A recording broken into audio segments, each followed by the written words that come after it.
Bang Hilonggo. Please subscribe And like. and share. Ma-maximize yung panahon na magpasalamat sa inyong lahat, sa lahat ng inyong suporta sa aking karera as boxer.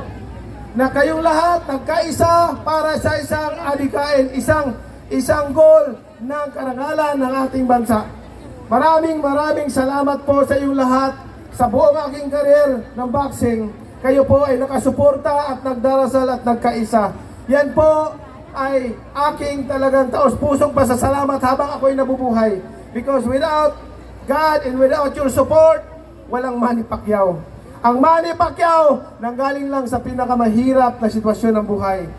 Nanggaling sa wala talagang tahanan, nanggaling sa minsan makakain, minsan hindi. Kaya naman po ako nagsusumikap para matulungan ang aking mga kasama kung saan ako nanggaling. Yung mga mahihirap na tao, yung mga mahihirap na pag-iwanan ng ating lipunan. Kasi dito, tandaan nyo po, dito sa Alyansa, kaya ang Manny Pacquiao nandito sa Alyansa dahil sisiguraduhin namin ang bawat mahirap, ang bawat Pilipino, wala pong maiiwan. Lahat aasinso. Maraming salamat po sa inyong lahat. Ito po ang inyong lingkod, Manny Pacquiao po, number 50 sa baluta. Maraming salamat. Muli mga kababayan, number 50, Senator Manny Pacquiao. Susunod naman ang senador na never late, never absent. Ang senador ng pamilyang Pilipino, Senador Tito Soto. Ako si Dave Almagro, Level 3 Scholars through the Doktor para sa Bayan Act. Gusto ko talagang maging doktor. And if it weren't for this law, I won't be able to continue my journey as a medical student. Now, I have the opportunity to become a doctor, stay here in the Philippines, and serve many people. The Doktor para sa Bayan law was authored by Senator Tito Soto. And this law has changed my life forever.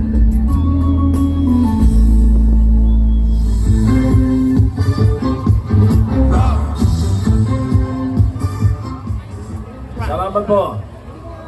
Diyos marhay na hapon sa inyong gabos. Mga Damarkads ng Camarines Sur. Kami po sapat na upang paalala sa inyo na kami marami nang nagawa. Marami kaming gagawin pa rin. Ngunit mamaya maririnig ninyo ang ating Pangulo. Iisa-isahin niya ang katangian ng mga bawat kandidato ng Alyansang Bagong Pilipinas. Ako naman po kilala nyo na. Hindi na ako magpapakilala. Magpapaalala na lang ako ng mga ginagawa natin para sa inyo na loob ng 30 taon. Ngayon, sa line-up po namin dito, meron po kaming mga bata, kabataan. Meron din kami kung tawagin seniors. Alam niyo yung mga seniors, sabi nung iba, mga seniors na kayo, bigay sa mga kabataan. Aba, ang mga seniors po, iba ang experience. Kaya kailangan pa rin, maganda yung magkasama yung mga kabataan at mga seniors. Sapagkat ang mga seniors ngayon, hindi na senior ang tawag. Ang tawag, seasoned citizens. Bakit? Kumbaga sa alak, ang matatanda, habang tumatanda, sumasarap. Oh, hindi ba?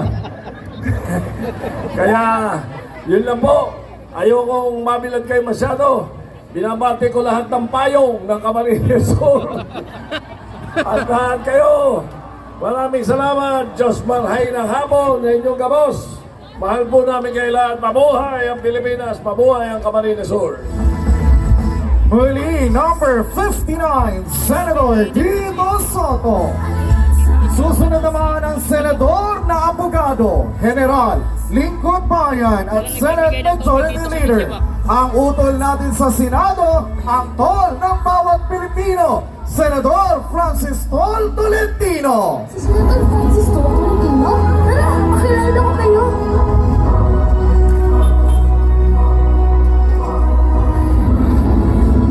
Mga tol, ano pa pong maipaglilingkod ko sa inyo? Senador! Tol, alam mo ba kung bakit nagustuhan ko si Senator Tolentino? Bakit? Siya'y matolino! At sobrang bait niya. Pwede na siyang maging, santol. Iyan tayo. Ano yan, ha? Santol. Tolentino, Senador.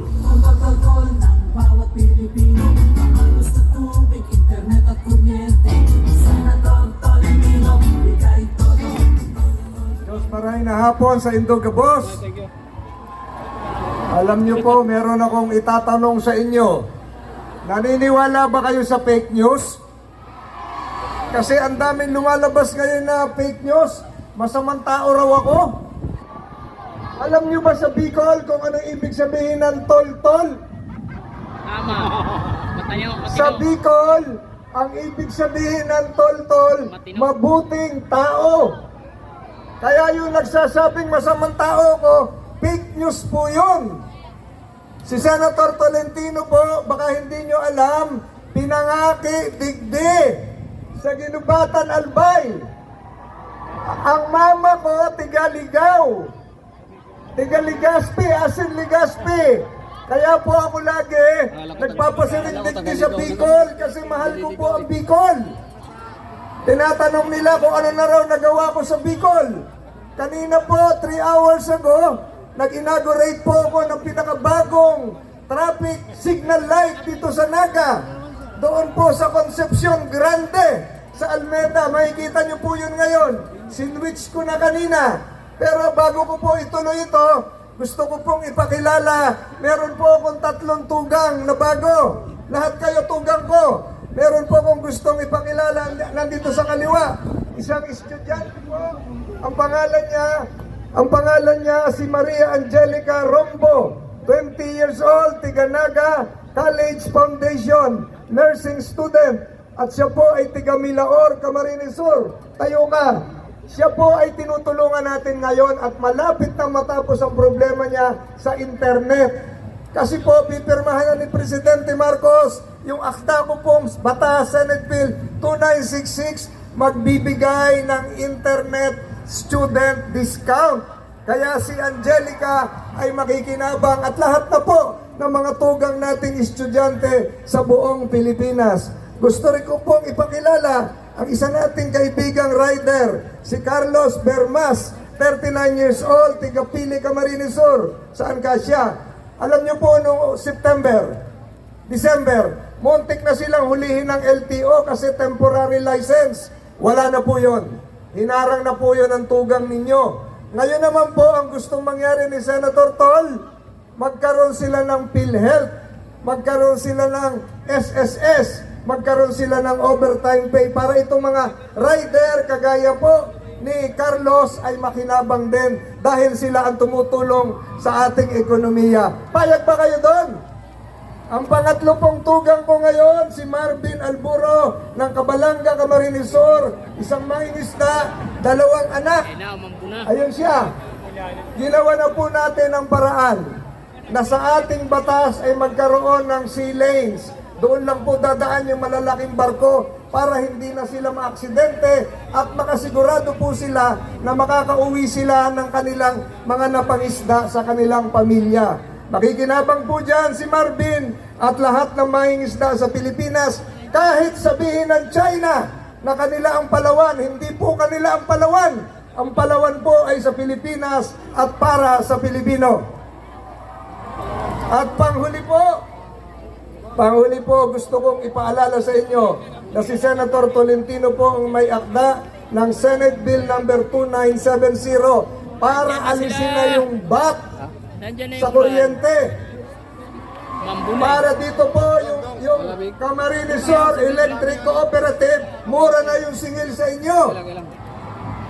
Ganon din po si Senator Tolentino ang may akda ng Senate Bill 2574 para magsama-sama po sa planning, sa pagbibigay ng response pag merong kalamidad gaya ng Christine, ang mga bayan ng Pili, Pasakaw, Minalba, Milaor, Naga, lahat na po para magtulong-tulong sila.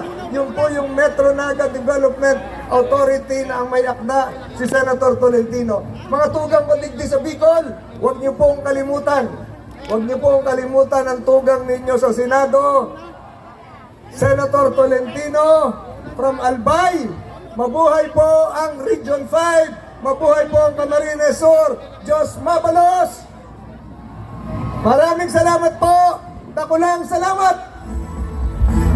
Muli mga kababayan, Senator Francis Tol Tolentino. At ngayon, mga kababayan, ang magiging tagapagtanggol ninyo sa Senado, ang kakampi ng inati, Senador Erwin Tulfo. Erwin Tulfo, Erwin Tulfo, Erwin Tulfo na tayo sa Senado. Erwin Tulfo, Erwin Tulfo, number 63 po siya sa Senado. Erwin Tulfo, Erwin Tulfo, Erwin Tulfo na tayo sa Senado. Erwin Tulfo, Erwin Tulfo, ang laban niya ay laban ng Pilipino. Number 63 po siya sa Senado. Erwin Tulfo, kakampi nyo sa Senado. Marhay na hapon, Bicolandia. Nandito po ako para mag-apply bilang senador po ninyo. Kami pong nasa harapan ninyo ay nag-apply bilang senador ninyo sa darating na Mayo. Narinig po namin ng ilang mga reklamo ng mga kababayan natin dito. Yang reklamo, yang kalsada, yang Andaya Highway, laging sira. Hindi na naayos-ayos simula ng ginawa ng Diyos yung kalsada na yan. Bakit? Alam niyo na kung anong dahilan. Bakit laging sira yung kalsada na yan? Kagagawa lang ng kalsada na yan, bukas sira na. Alam niyo na kung dahilan kung bakit. Yung airport ninyo sa Naga, sa Pili, pang umaga lang. Anong klaseng airport? Dapat ang airport kahit gabi, kailangan lagyan ng ilaw. Pangatlo, problema din yung dati. Kinikwento lang po ng mga kaibigan ko na tiga Bicol. Nakakapag-train sila galing dito papunta sa Maynila. Ngayon wala na. Wala nang masakyan na train. Isa pa hong problema ang nirereklamo kanina ay yung laging baha dito po sa inyo. Alam nyo kung ano ang dahilan at hindi ko na sasabihin. Yan ay dahil napupunta lamang ang budget sa kung kani-kanino, napupunta po sa bulsa ng ilan. Simula po sa Mayo, pinapangako ko, tutuldukan na natin yung issue na yan, yung kalsada na Andaya Hall na yan, hindi na masisira pang muli. Yang pagbahaho ninyo na problema rito, aayusin natin dahil sisiguraduhin natin na aayusin ang flood control ninyo. Hindi lang yung huhukayin yung ilog, kundi talagang lalagyan natin ng mga drainage, ang mga kalsada dito sa Kamsur. Lalagyan din natin po ng ilaw, yung Naga Airport, para pwede na mag-landing ang aeroplano dyan ng gabi. At ibubulong po natin sa Pangulo na ibalik muli ang Bicol Express. Maraming salamat po. Ako po Sir Erwin Tulfo, ang magiging kakampi nyo sa Senado. Muli mga kababayan, number 63, Senator Erwin Tulfo. Susunod naman ang senador na pinarangalan bilang Government Hero of the Year. Presidente rin ang kumpanyang nagbigay ng trabaho sa libo-libong mga Pilipino. Ang inyong bagong boses, ang inyong bagong bukas, Senator Camille Villar.